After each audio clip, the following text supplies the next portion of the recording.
Hi, I'm Kyle Kittleson with MedCircle, joined by clinical psychologist Dr. Ramani. Nice to see you, Dr. Ramani. It's good to see you too, Kyle.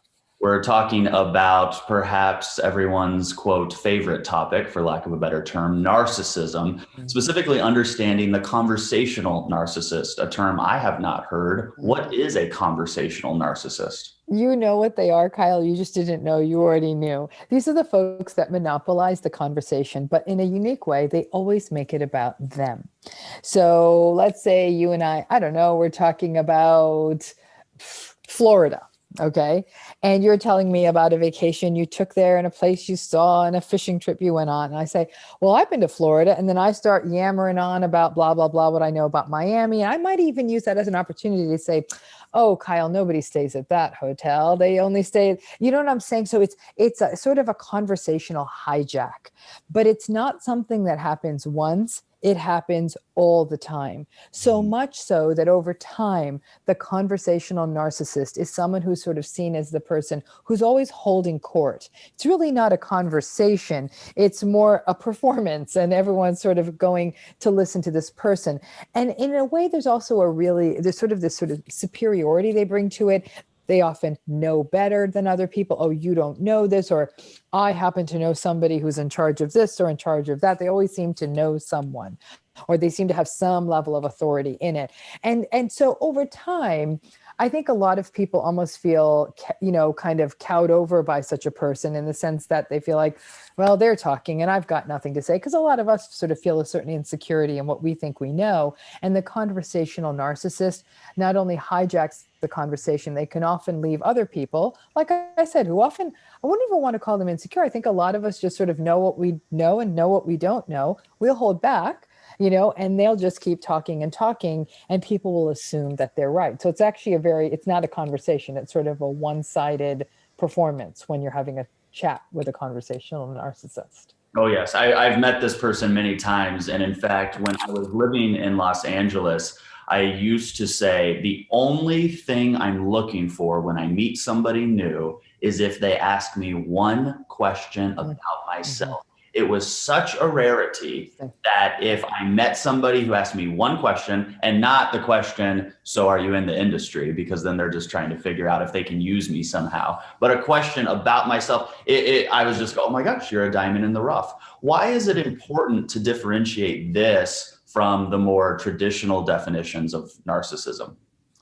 Well, I think the conversational narcissist, actually, I think it's sort of a style that gets embedded into the larger sort of picture of narcissism. Now, not all people who are sort of narcissistic in the traditional way, the ones who lack empathy, entitled, grandiose, the usual laundry list I've talked about repeatedly on MedCircle, not all of them are conversational narcissists. I think it's like a sub behavior, if you will, in narcissism. I do think, though, Kyle, and I think the term is a little unfortunate, because we might be better off almost calling them conversational hijackers, because there are some people out there that may not necessarily have the whole toxic spectrum of narcissism, but for other reasons, they may be the people who hijack the conversation. These may be people who hold a lot of privilege. They may be, so in other words, nobody ever calls them out and they kind of get away with it. They may, in some cases too, Kyle, be people who are socially anxious. They only know, it's almost hard for them to just be present with someone else's saying something, and they're not necessarily trying to overpower them. But the conversational narcissist may be somebody who doesn't know how to keep the conversation going unless they talk about something that they're an expert in. And that kind of almost helps them feel more comfortable. But because of their anxiety, they're almost too overwhelmed to fully be aware that this is not cool for the other person. However, if the conversational hijacking style is much more due to social anxiety, if you confronted that person and said, hey, I just wanted to tell you, you made that whole conversation about you. A person who does it from solely a socially anxious place will say, Oh my goodness, I am so sorry. And I feel so awkward. And they may integrate the feedback. They also may also feel quite terrible about it. But if you went to a narcissist and said, you just hijacked the conversation, the narcissist will probably just let you have it, get angry, they'll deny, they'll deflect, they'll do the whole usual bag of tricks. So it's a different approach depending on what's sort of driving that conversational hijacking. But I think it's sort of it's a pattern we see in a not insubstantial number of narcissists. For the conversational narcissist or conversational hijacker, would you find people who only do this in social settings, but when they are one-on-one or in a romantic relationship, they're able to be quiet and let that other person share and speak? No, I think when it's embedded in the pattern of the conversational narcissism, it's pervasive and it's consistent. So in other words, they'll do exactly the same thing to their partner. They'll never listen. They'll always turn the conversation back to themselves. They'll talk over the other person. They'll always try to come off as the expert. They'll often be quite contemptuous and dismissive of the other person, saying, I know this, you don't know this, that sort of thing. So I think that it definitely is something that is across all settings. They're like this at work. They're like this at family gatherings. They're at this in social gatherings. They're like this with their partners. I don't think that they ever really turn it off, and they don't implement feedback. I love to talk. Okay. I love it. My friends that I hang out with the most, I notice, allow me a lot of space to talk. Mm-hmm. And so I'm naturally attracted to them because I get to speak, which I like. Mm-hmm. Is there signs I should look out for that would say, hey, Kyle, it's great that you like to talk and, have fun with your friends, but you're going too far. You are now being somebody who doesn't add value to the conversation. You're being somebody who hijacks the conversation. Couple of things. First of all, I want to give you, because I have the luxury of having a position of having known you for years and having spent many, many hours with you, Kyle. I will tell you, having been in your presence, even though you like to talk, your curiosity about other people is sort of endless. So you may like to talk, but you have no idea how often you're talking is actually asking questions. I know this only because I've been in your presence. And I know that, for example, I've never looked forward to being with a conversational narcissist, because unless I really am interested in what they have to say, like it's going to school, by and large, you find it boring. And I actually look forward to seeing you. Now, I'm not saying that to blow smoke. I'm saying that as another person in your world who says, oh, I'm going to see Kyle this morning. This is going to be great, versus like, oh God, I don't want to do this. So I think one thing is for anybody who might suspect this in themselves, number one, that's already a good sign. If you even think this is something I'm doing, there's a good chance this may not be you, because you're even willing to take a step back and say, did I make that about me? The second thing is to take a step back from that conversation and say, what did I learn about the other people? What do I now know about the other people? And if you're like, not as much as I should, that's another sign that you might be this kind of conversational narcissist. A third sign is, are people not inviting you back? Because over time, subtly, it may come out that people are like, this isn't very fun to be with them. So maybe when we're having a more intimate get together, and I know we're not in that time right now, but we will be again. But for having a more intimate get together, you're not being invited to the 6-person dinner party because they don't want you to sort of suck all the conversational oxygen out of the room.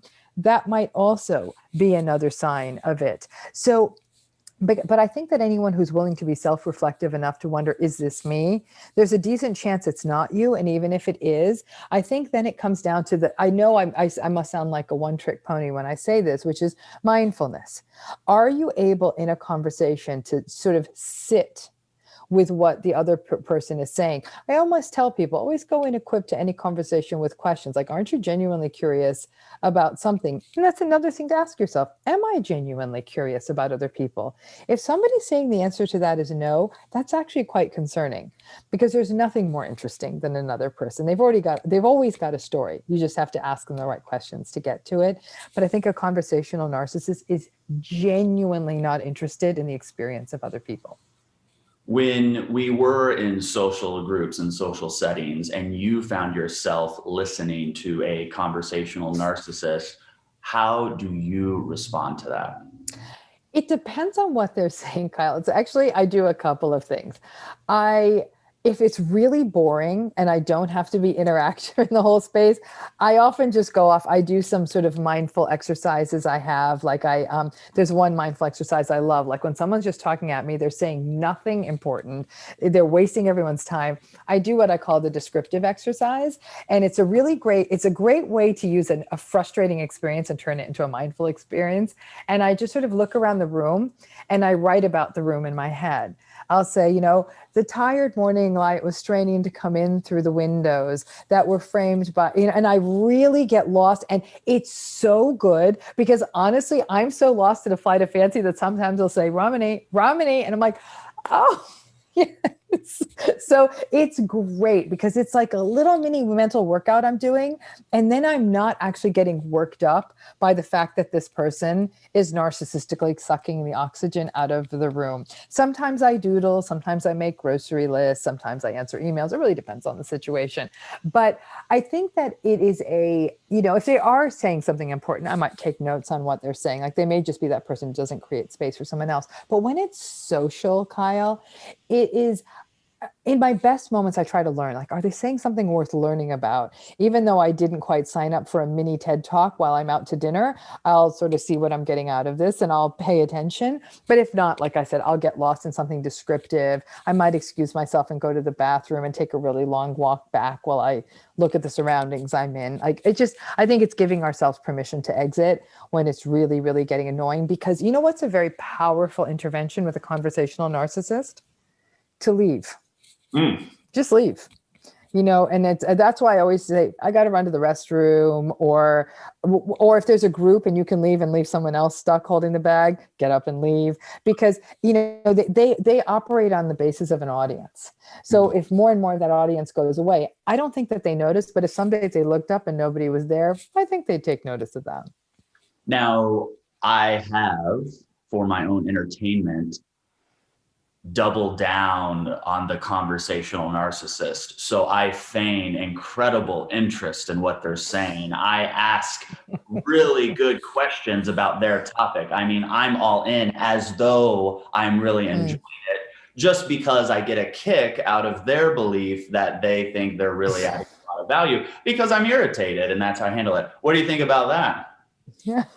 We'd call that a paradoxical intervention. And it's amazing you have the patience for it. I actually tip my hat to you, Kyle. So I don't think I have the same patience, but it is paradoxical. Here's what's interesting, Kyle. They're learning nothing from it. They're actually thinking, wow, Kyle's really into what I have to say. I must be so interesting. So now someone else is getting bothered by this person again because like, well, Kyle thinks I'm interesting. So you might be enabling this. Yes. If we are in a romantic relationship with a conversational narcissist, how do we navigate that? Yeah, that's really hard. Because people in relationships like this will feel like they're in something deeply one-sided. The relationship feels extraordinarily tedious. And for people who may not perceive or actually have any means of, if you will, quote unquote, escape from that relationship, it's not something that they can end, that they are sort of stuck in it. I often tell people that probably one of your best strategies is, if you've got to white knuckle it, step away when you can. But if you have to white knuckle those long soliloquies that this conversational narcissist is putting you through, or even worse, telling you don't know anything, that they're the expert, especially when they're in fact not, when you in fact do know it. I tell people one of the most important antidotes is that you have your own healthy, robust social network that is reciprocal and mutual and listens to you, because that literally can fill you up so you don't feel like you're living in an alternate universe, so that when you are put up against that conversational narcissist, again, if nothing else, it sort of becomes a tired exercise in mindfulness and just sort of tolerating it, enduring it, trying to find ways to avoid it. And, and putting up with it until you can figure out, if there is a way, if there's a path out, because in a true conversational narcissistic sense, it is not amenable to change. These are people who will really face down with resentment, being told that they are the ones who overwhelm the conversation or constantly bring it back to them. Or what really is challenging, Kyle, for people in these relationships is, let's say they do stand off against the conversational narcissist and say, come on, you always make it about you. You always make it blah, blah, blah about whatever you know. But the conversational narcissist quite often will turn into the victim stance. Oh, I guess you just don't. I mean, I guess I do talk too much. I never know when to shut up. Like, I guess nobody wants to hear. You know what? Never going to talk again. The vault is closed. I'm just listening.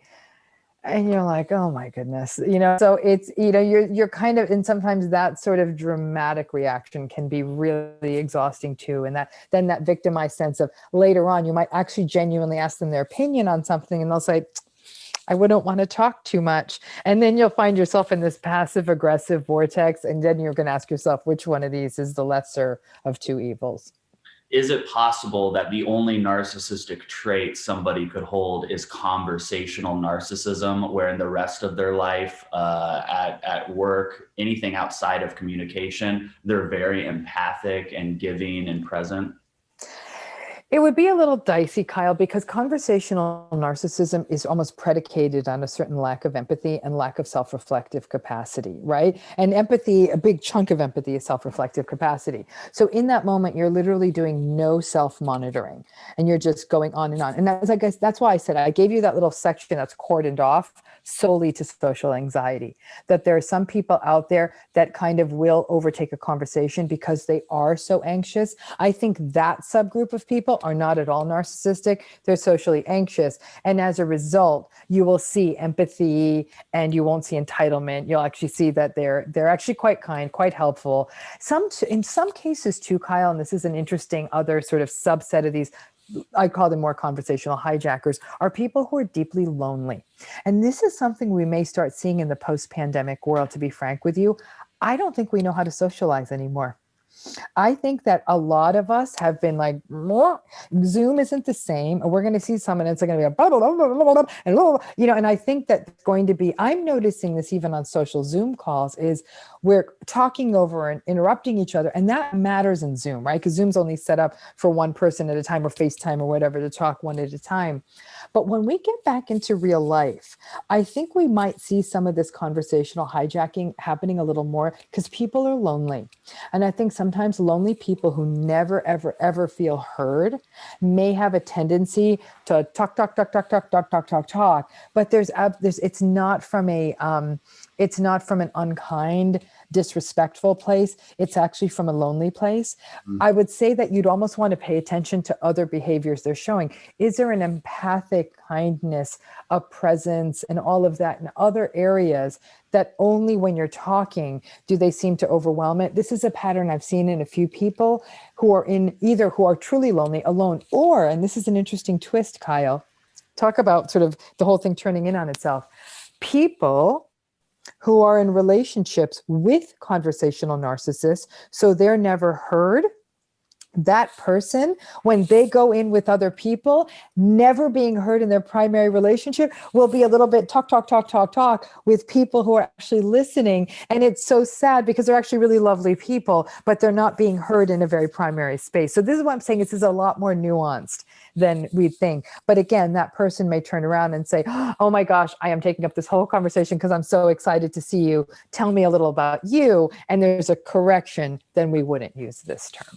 Really great insight. I understand that perfectly. Dr. Ramani, this has been really wonderful to discuss. There's always new layers of narcissism to peek into, and thank you for providing that for us. If you're interested in learning more from Dr. Ramani, she has lots of videos and series at watch.medcircle.com, or just use the links below this video. And tonight, we will be doing a live panel with Dr. Ramani and some of the other MedCircle doctors. You can join that live panel, submit your questions, interact with other participants. It'll be a very educational and inspiring evening. We hope to see you there. You can join using the links below. Dr. Ramani, thanks again. I'm Kyle Kittleson, and remember, whatever you're going through, you got this.